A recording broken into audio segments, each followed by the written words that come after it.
मेघमाଳରେ शीघ्र आसुथिबा आम्भमानଙ୍କ प्रभु जीशु ख्रीष्टଙ୍କର ଅତି ପବିତ୍ର ଓ ବହୁମୂଲ୍ୟ ନାମରେ ଆପଣ ସମସ୍ତଙ୍କୁ ଆଉ ଏକ ନୂତନ ପ୍ରସଙ୍ଗରେ ପୁନର୍ବାର ମୁଁ ସ୍ୱାଗତ କରେ। ପ୍ରତିଦିନ ସ୍ୱର୍ଗର ପରମେଶ୍ୱର ତାହାଙ୍କ ବାକ୍ୟ ଦ୍ୱାରା ଆମ୍ଭମାନଙ୍କୁ ଉତ୍ସାହିତ କରୁଛନ୍ତି।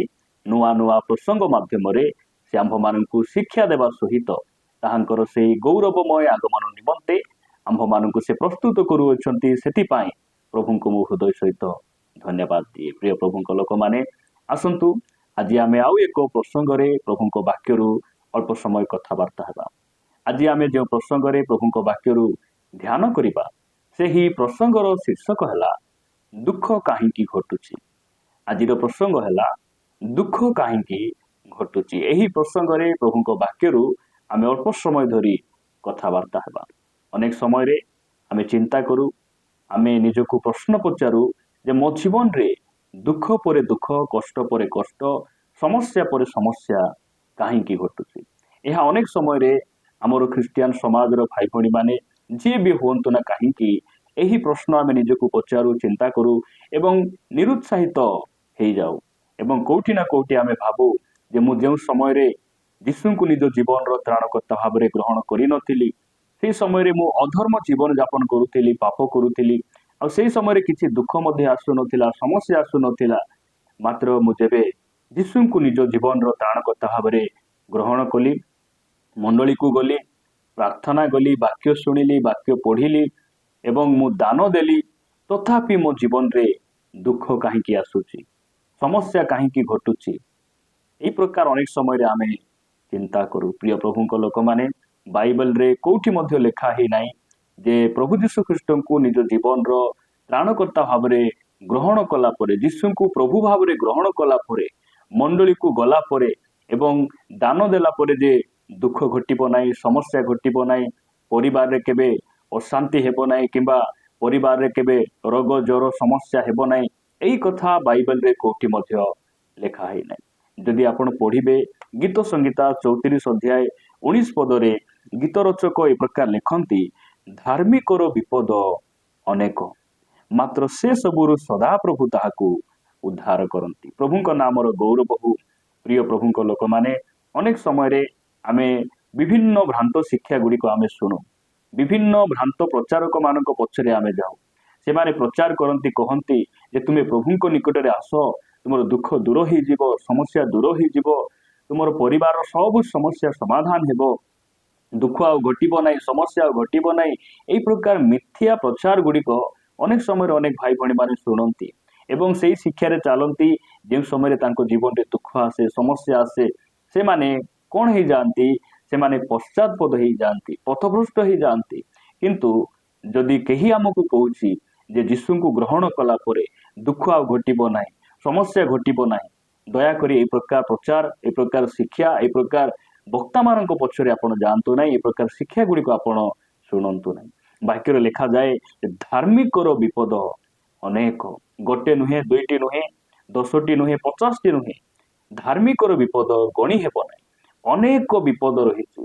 ଆଉ ଧାର୍ମିକର ପରମେଶ୍ୱର ଯେ ଆମକୁ ନାମ ଧରି ଡାକିଛନ୍ତି, ଆମକୁ ଯେ ଧାର୍ମିକ ଗଣନା କରିଛନ୍ତି, ଆମକୁ ମନୋନୀତ କରିଛନ୍ତି, ଆମକୁ ବିପଦ ଅନେକ ହେଲେ ମଧ୍ୟ ଆମକୁ ସମ୍ଭାଳିବା ପାଇଁ, ଆମକୁ ଉଦ୍ଧାର କରିବା ପାଇଁ ସେ ସାମର୍ଥ୍ୟ ଅଟନ୍ତି, ସେ ବଳବାନ ଅଟନ୍ତି। ଆମେ ତାହାଙ୍କ ଉପରେ ଆଉଜି ପଡ଼ିବା ଆବଶ୍ୟକ ରହିଛି, ତାଙ୍କ ଉପରେ ଭରସା ରଖିବା ଆବଶ୍ୟକ ରହିଛି। ପ୍ରିୟ ପ୍ରଭୁଙ୍କ ଲୋକମାନେ, ଦିନେ ଜଣେ ଭଉଣୀ ଜଣେ ପ୍ରଭୁଙ୍କର ଦାସଙ୍କୁ ପ୍ରାର୍ଥନା ଅନୁରୋଧ କରି କହିଲେ, ଆଜ୍ଞା ମୋ ପାଇଁ ପ୍ରାର୍ଥନା କରନ୍ତୁ, ମୋ ଜୀବନରେ ଯେପରି କେବେ ମଧ୍ୟ ଦୁଃଖ ନ ଆସିବ। ସେହି ସମୟରେ ପ୍ରଭୁଙ୍କ ଦାସ ସେ ଭଉଣୀ ପାଇଁ ସେ ପ୍ରାର୍ଥନା କରି କହିଲେ, ପ୍ରଭୁ ଏଇ ଭଉଣୀକୁ ତୁମେ ଏଇ ପୃଥିବୀ ଠାରୁ ନେଇଯାଅ। ଏହି ପ୍ରକାର ପ୍ରାର୍ଥନା କରୁଥିବା ସମୟରେ ସେହି ଭଉଣୀ ଜଣକ ସେହି ପାଳକ ଆଜ୍ଞାଙ୍କ ହାତ ଧରି କହିଲେ, ଆଜ୍ଞା ମୋର ମୃତ୍ୟୁ ପାଇଁ ଆପଣ କାହିଁକି ପ୍ରାର୍ଥନା କରୁଛନ୍ତି? ମୁଁ ତ ମୋର ଦୁଃଖ ନ ଆସୁ, ସମସ୍ୟା ନ ଆସୁ ବୋଲି ଆପଣଙ୍କୁ ମୁଁ ପ୍ରାର୍ଥନା ଅନୁରୋଧ ଦେଲି, ଆପଣ ମୋର ମରଣ ପାଇଁ କାହିଁକି ପ୍ରାର୍ଥନା କରୁଛନ୍ତି? ସେହି ସମୟରେ ପ୍ରଭୁଙ୍କ ଦାସ ତାଙ୍କୁ କହିଲେ, ଭଉଣୀ ଆପଣ ଯେତେ ଦିନ ପର୍ଯ୍ୟନ୍ତ ଏହି ପୃଥିବୀରେ ଅଛନ୍ତି, ସେତେଦିନ ପର୍ଯ୍ୟନ୍ତ ଆପଣଙ୍କ ଜୀବନରେ ଦୁଃଖ ବି ରହିଛି, ସୁଖ ବି ରହିଛି, ସମସ୍ୟା ବି ରହିଛି ଏବଂ ସଙ୍କଟ ବି ରହିଛି। କିନ୍ତୁ ଯେଉଁ ଦିନ ଆପଣ ଏହି ପୃଥିବୀ ଛାଡ଼ି प्रभुଙ୍କ निकटକୁ ଚାଲିଯିବେ। ଆପଣ ଯେବେ ପ୍ରଭୁଙ୍କର ମେଘମାଳରେ ଉଠେଇ ନିଆଯିବେ, ଯେଉଁ ସମୟରେ ଆପଣ ପ୍ରଭୁଙ୍କ ସହିତ ବାସ କରିବେ, ସେହି ସ୍ଥାନରେ ଦୁଃଖ ନଥିବ, ବେଦନା ନଥିବ, ସମସ୍ୟା ନଥିବ। ପ୍ରିୟ ପ୍ରଭୁଙ୍କ ଲୋକମାନେ, ମୁଁ କହିବାର ଅର୍ଥ ହେଲା, ଆମେ ଯେ ପର୍ଯ୍ୟନ୍ତ ଏଇ ମାଟିର ଶରୀରରେ ଏଇ ପାପ କଳଙ୍କିତ ଏହି ପାପମୟ ଅଶାନ୍ତ ଜଗତରେ ଆମେ ଅଛୁ, ସେତେ ଦିନ ପର୍ଯ୍ୟନ୍ତ ଆମ ଜୀବନରେ ଦୁଃଖ ରହିଛି। ଆମ ଜୀବନରେ, ଖ୍ରୀଷ୍ଟ ବିଶ୍ୱାସୀ ମାନଙ୍କ ଜୀବନରେ ଦୁଃଖ ବଡ଼ ନୁହେଁ, ସମସ୍ୟା ବଡ଼ ନୁହେଁ। ସମସ୍ୟା ଦେଇ ଗଲା ବେଳେ, ଦୁଃଖ ଦେଇ ଗଲା ବେଳେ ଆମ ଜୀବନରେ ଆମର ପ୍ରଭୁ ବଡ଼ ହେବାର ଆବଶ୍ୟକ ରହିଛି।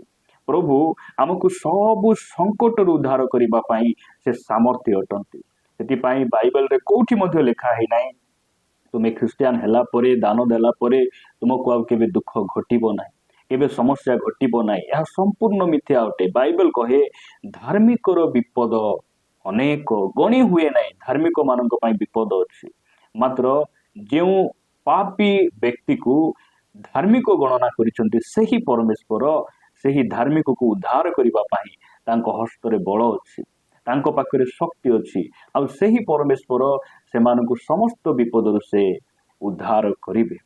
ଆପଣ ଦେଖିବେ, ଆଇବ ପୁସ୍ତକ 6 ଅଧ୍ୟାୟରେ ଆଇବ କହୁଛନ୍ତି, ମୋର ଦୁଃଖ ଯେବେ ତରାଜୁରେ ତୋଲା ଯାଇଥାନ୍ତା, ତାହେଲେ ସମୁଦ୍ରର ବାଲୁକା ଠାରୁ ମଧ୍ୟ ଭାରି ହେଇଥାନ୍ତା। ସମୁଦ୍ରର ବାଲି ଠାରୁ ମଧ୍ୟ ଆଇବଙ୍କ ଜୀବନର ଦୁଃଖ ଅଧିକ। ଆଇବ କିଏ? ପରମେଶ୍ୱର ନିଜେ କହିଲେ ଯେ ଆଇବଙ୍କ ପରି ସିଦ୍ଧ, ସରଳ, ପ୍ରଭୁ ଭୟକାରୀ, କୁକ୍ରିୟା ତ୍ୟାଗୀ ବ୍ୟକ୍ତି এই ପୃଥିବୀରେ କେହି ନାହିଁ। ସେ ଜଣେ ଧାର୍ମିକ ବ୍ୟକ୍ତି, ସେ ସାଧୁ ବ୍ୟକ୍ତି, ମାତ୍ର ତାଙ୍କ ଜୀବନରେ ଦୁଃଖ କେତୋଟି ଆସିଲା ଗଣି ହେବ ନାହିଁ। ଗୋଟିଏ ଦିନରେ ଘର ଭାଙ୍ଗିଗଲା, ସବୁ ହଳ ବଳଦ ମରିଗଲେ, ଦାସମାନେ ମରିଗଲେ, 10ଟି ପୁଅ ଝିଅ ମରିଗଲେ, ଏବଂ ତାଙ୍କ ସ୍ତ୍ରୀ ତାଙ୍କ ବିରୋଧରେ ଉଠିଲେ, ତାଙ୍କ ଦେହ ଯାକ ଘା ଭର୍ତ୍ତି ହେଇଗଲା। ଏହି ପ୍ରକାର ସମସ୍ୟା ମଧ୍ୟରେ ବି ସେ ପ୍ରଭୁଙ୍କୁ ଦୋଷାରୋପ କଲେ ନାହିଁ। ତାଙ୍କ ମୁଖରେ କୌଣସି ମନ୍ଦ କଥା ସେ କହିଲେ ନାହିଁ, ବରଂ ସେ ପ୍ରଭୁଙ୍କୁ ଧନ୍ୟବାଦ ଦେଲେ। ସଦାପ୍ରଭୁ ଦେଲେ, ସଦାପ୍ରଭୁ ନେଲେ, ତାହାଙ୍କ ନାମର ଧନ୍ୟ ହେଉ। ପ୍ରିୟ ପ୍ରଭୁଙ୍କ ଲୋକମାନେ, ବାଇବେଲ କହେ ସବୁ ଅବସ୍ଥାରେ ତୁମେ ପ୍ରଭୁଙ୍କୁ ଧନ୍ୟବାଦ ଦିଅ। ସେଥିପାଇଁ ଏହା ଆମେ ଜାଣି ରଖିବା ଯେ ଆମ ଜୀବନରେ ଦୁଃଖ କାହିଁକି? ଆମେ ଯେ ପର୍ଯ୍ୟନ୍ତ ପୃଥିବୀରେ ଅଛୁ, ସେ ପର୍ଯ୍ୟନ୍ତ ଆମ ଜୀବନରେ ଦୁଃଖ ରହିବ। ଯେବେ ଆମେ এই ପୃଥିବୀ ଛାଡ଼ି ପ୍ରଭୁଙ୍କ ନିକଟକୁ ପଳାଇବା, ଆମେ ପ୍ରଭୁଙ୍କ କୋଳକୁ ପଳାଇବା, ସେହି ଦିନ ଆମେ ବିଶ୍ରାମ ପାଇବା, ଆମେ ସାନ୍ତ୍ୱନା ପାଇବା, ଆମ ବେଦନାରୁ ଆମେ ମୁକ୍ତି ପାଇବା। ଏହାକୁ ଆମେ ବୁଝିବା ଆବଶ୍ୟକ ରହିଛି। ପ୍ରଭୁ ଆମମାନଙ୍କୁ ଅନୁଗ୍ରହ କରନ୍ତୁ। ଆପଣ ମୋ ସହିତ ଉପଦେଶକ 7 ଅଧ୍ୟାୟକୁ ଆସିବେ। ଉପଦେଶକ 7 ଅଧ୍ୟାୟ 14 ପଦରେ ଲେଖାଗଲା, ସୁଖ ସମୟରେ ଆନନ୍ଦିତ ହୁଅ ଓ ଦୁଃଖ ସମୟରେ ବିବେଚନା କର। ମନୁଷ୍ୟକୁ ଭବିଷ୍ୟତରେ ଯାହା ଯାହା ଘଟିବ ତାହା ଯେପରି ସେ ଜାଣି ନପାରେ, ଏଥିପାଇଁ ପରମେଶ୍ୱର ସୁଖ ଓ ଦୁଃଖକୁ ପାଖେ ପାଖେ ରଖିଅଛନ୍ତି। ଏହା ଆମେ ଜାଣିବାର ଆବଶ୍ୟକ ରହିଛି। ଦୁଃଖ କାହିଁକି? କାରଣ ଏହି ଦୁଃଖ ଶୈତାନ ରଖି ନାହିଁ ଏବଂ ସୁଖ ଶୈତାନ ରଖି ନାହିଁ। ଶୈତାନ ଆମକୁ ଦୁଃଖ ମଧ୍ୟ ଦେଇପାରେ ନାହିଁ, ସୁଖ ମଧ୍ୟ ଦେଇପାରେ ନାହିଁ। ଶୈତାନ ଆମର ମଙ୍ଗଳ ମଧ୍ୟ କରିପାରେ ନାହିଁ କି ଅମଙ୍ଗଳ ମଧ୍ୟ କରିପାରେ ନାହିଁ। ହଁ, ବେଳେ ବେଳେ ଶୈତାନକୁ ପ୍ରଭୁ ବ୍ୟବହାର କରନ୍ତି, ଅନୁମତି ଦିଅନ୍ତି। ଆମ ଜୀବନରେ ସେ ଆସି ସେ କ'ଣ କରିବ? ଅମଙ୍ଗଳ କରିବ। କାହିଁକି? ପ୍ରଭୁଠାରୁ ଅଲଗା କରିବା ପାଇଁ। ମାତ୍ର ଧାର୍ମିକ ବ୍ୟକ୍ତି ସେ 7 ଥର ପଡ଼ିଲେ ମଧ୍ୟ ସେ ଉଠେ। ଆୟୁବଙ୍କୁ ପ୍ରଭୁଙ୍କ ଠାରୁ ଅଲଗା କରିବା ପାଇଁ କୌଣସି ପରିସ୍ଥିତି ଆୟୁବଙ୍କ ସାମ୍ନାରେ ଠିଆ ହେଇପାରିଲା ନାହିଁ। କାରଣ ଆୟୁବଙ୍କ ଜୀବନର ମୁଖ୍ୟ ବିଷୟ ପରମେଶ୍ୱରଙ୍କ ବାକ୍ୟ ଥିଲା, ଆଉ ପରମେଶ୍ୱର ଥିଲେ। ଆଜି ପରମେଶ୍ୱର ଆମମାନଙ୍କୁ କହିବା ପାଇଁ ଚାହାନ୍ତି, ଯେ ପର୍ଯ୍ୟନ୍ତ ତୁମେ ଧର୍ମ ଜୀବନ ଯାପନ କରୁଛ, ଯେ ପର୍ଯ୍ୟନ୍ତ ତୁମେ ପୃଥିବୀରେ ଅଛ, ସେ ପର୍ଯ୍ୟନ୍ତ ତୁମ ଜୀବନରେ ଦୁଃଖ ରହିବ। ଆଉ ଦୁଃଖ ସମସ୍ୟା ଥିବା ସମୟରେ ମୁଁ ମଧ୍ୟ ତୁମ ସହିତ ଅଛି। ଆମର ପରମେଶ୍ୱର ତାହା କହି ସେ ଆମମାନଙ୍କୁ ଉତ୍ସାହିତ କରିବା ପାଇଁ ଚାହାନ୍ତି। ଏ ସ୍ଥାନ ଲେଖାଯାଏ ଯେ ଦୁଃଖ ଆଉ ସୁଖକୁ ଶୈତାନ ରଖି ନାହିଁ। କିଏ ରଖିଛି? ପରମେଶ୍ୱର ରଖିଛନ୍ତି। ସେଥିପାଇଁ ପରମେଶ୍ୱର ଯାହା ରଖିଛନ୍ତି ତାହାକୁ ଆମେ କେବେ ଘୁଞ୍ଚାଇ ପାରିବା ନାହିଁ। ପରମେଶ୍ୱର ଆମ ଜୀବନରେ ଯେଉଁ ସବୁ ବିଷୟ ଗୁଡ଼ିକ ହେବା ପାଇଁ ସେ ଅନୁମତି ଦେଉଛନ୍ତି, ସେହି ସବୁ ବିଷୟକୁ ଆମେ ବାରଣ କରିପାରିବା ନାହିଁ। କାରଣ ବାକ୍ୟ କହେ, ସେ ଯାହା ଭାଙ୍ଗନ୍ତି ତାହା କିଏ ଯୋଡ଼ିପାରେ? ସେ ଯାହା ସଳଖ କରିଛନ୍ତି ତାହା କିଏ ବଙ୍କା କରିପାରେ? ବା ସିଏ ଯାହା ବଙ୍କା କରିଛନ୍ତି ତାହାକୁ କିଏ ସଳଖ କରିପାରେ? ସେ ଆମର ପ୍ରଭୁ ଅଟନ୍ତି। आमे एही वाक्य को समर्थन करिबा एही वाक्य को आमे हाँ कहिबार अछि एही वाक्य रे आमे आमेन कहिबार अछि प्रिय प्रभु लोक माने प्रभु आमान को अनुग्रह करंतु दुख काहेकि ए पृथ्वी रे थिबा पर्यंत आम जीवन रे दुख रहिबो एवं दुख काहेकि परमेश्वर एही दुख को आ सुख को पाखे पाखे रखिछंती प्रभु ए वाक्य दी आम समस्त को आशीर्वाद करंतु आसंतु पदे प्रार्थना करिबा प्रेमिक स्वर्गीय पिता मु तुमको धन्यवाद दिए प्रभु आम जीवन रे दुख समस्या संकट आसीबा समय रे तुम आम संग रे रहिबा परमेश्वर अट पिता आम जीवन रे दुख काहेकि पिता ए दुख आ सुख को तुम्हें रखिछ आमे जेपरि प्रभु सुख आसिले तुमको भूली न जीवो सेतिपाई आम जीवन रे दुख मध्य रखिछ तुमे केते प्रेमिक परमेश्वर अट पिता आमे तुमको धन्यवाद देछु जो भाई भौणी माने दुख दे जाउछंती तुमे सेमान को सांत्वना दियो सेही दुख तुमको प्रभु आउरी जानिबा पाई सहाय्य करू सेही दुख